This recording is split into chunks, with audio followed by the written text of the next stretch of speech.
Okay, so we've got the closing part of the Arise Exchange for tonight, Friday, the 27th of June, here in Abuja, the venue of the African Export-Import Bank. Of course, a few hours ago, Nigerian president formally declared closed the 32nd annual meetings of this DFI.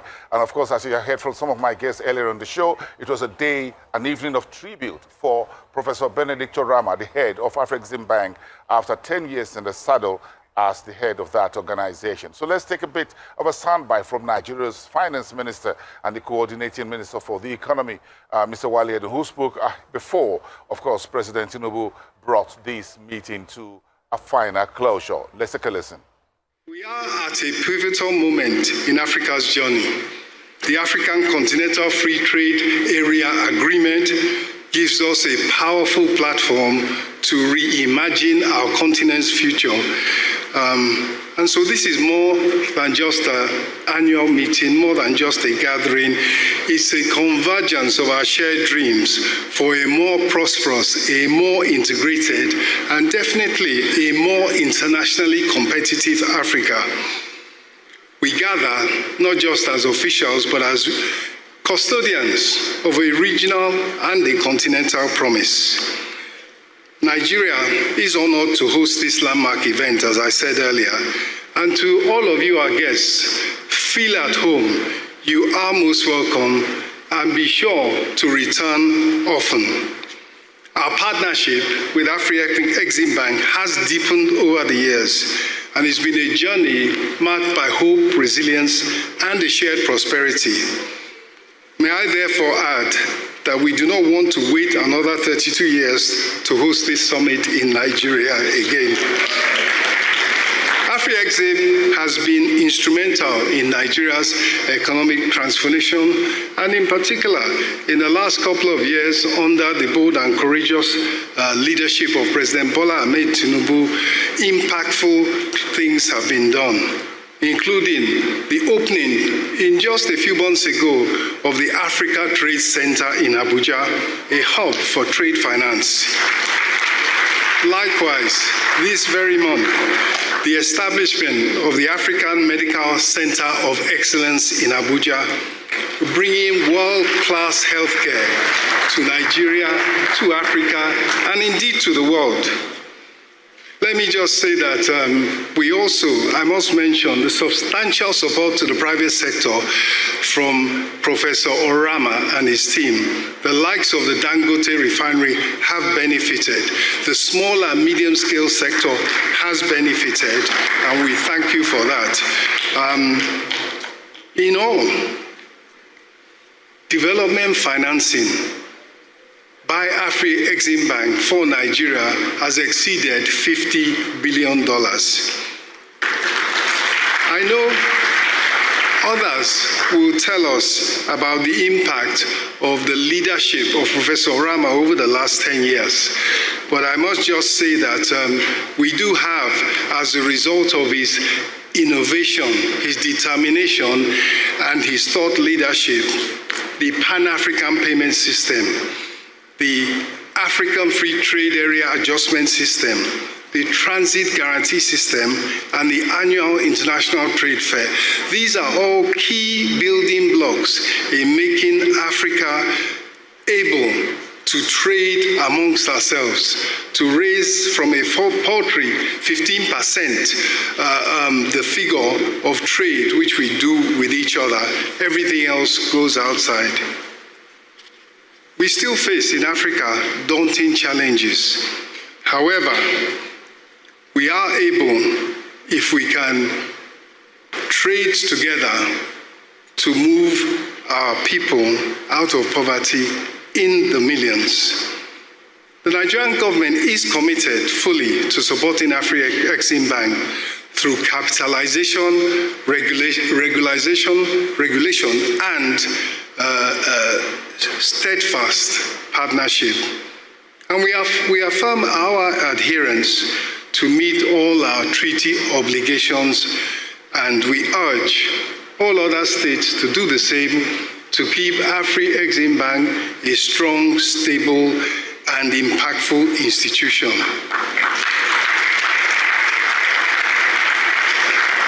Our generation must be remembered as builders of a united, prosperous Africa. The time is now. Let us be a bridge to the future of shared wealth, deeper cooperation, and enduring peace. Together, let us deliver growth. Let us deliver jobs, particularly based on investment by the private sector. On a final note, let me just say that just a couple of days ago, my friend, my brother, colleague, the governor of Central Bank, mentioned that the issue, Harvard had studied the issue of leadership, and they found that successful leaders had two capacities in particular. They were able to strategize. They had strategy, but then they also had execution. But they found that only 8% of leaders could combine these important facilities.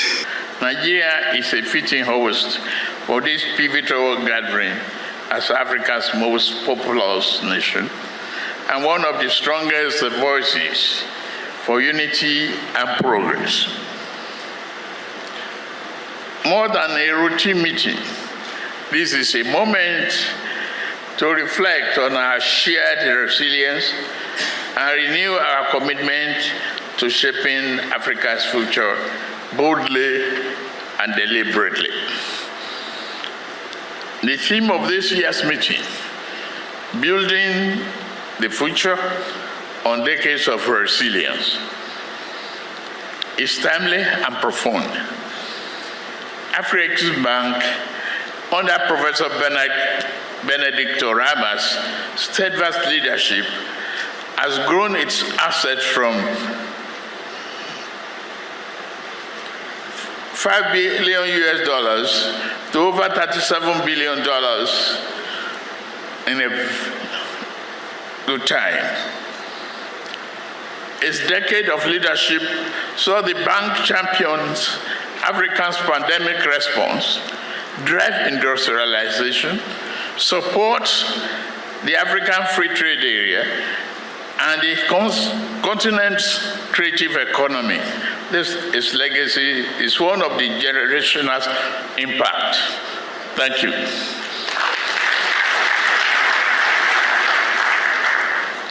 "32 years ago, Afreximbank was born from Africa's resolve to own its own development, drive it with over $250 billion mobilized for the trade and development. $150 billion in the last decade alone, the bank has become a pillar of Africa and progress, Africa's progress.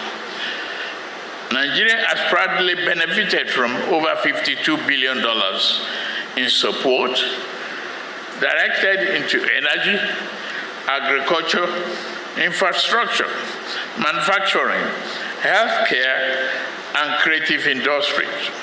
Flagship projects such as Dangote and Bua refineries, the African Medical Center of Excellence, and the African Quality Assurance Center embody confidence in Nigeria, in Nigeria's future and Africa's potential. This partnership extends beyond capital. Nigeria's former approval of the Pan-African Payment Settlement System, PASS, is a significant step towards financial independence.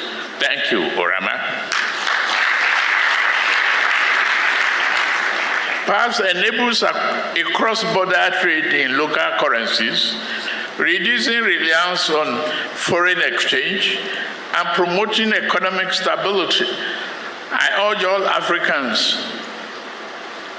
African nations to embrace PASS because deeper financial integration strengthens our collective resilience. Since May 2023, my administration has, under a renewed hope agenda, advanced toward but necessary reforms rooted in macroeconomic stability inclusive growth, and restored productivity. We have removed the long-standing fuel subsidy scam and unified our exchange rate system. These reforms, though difficult, but essential to correcting systematic distortions.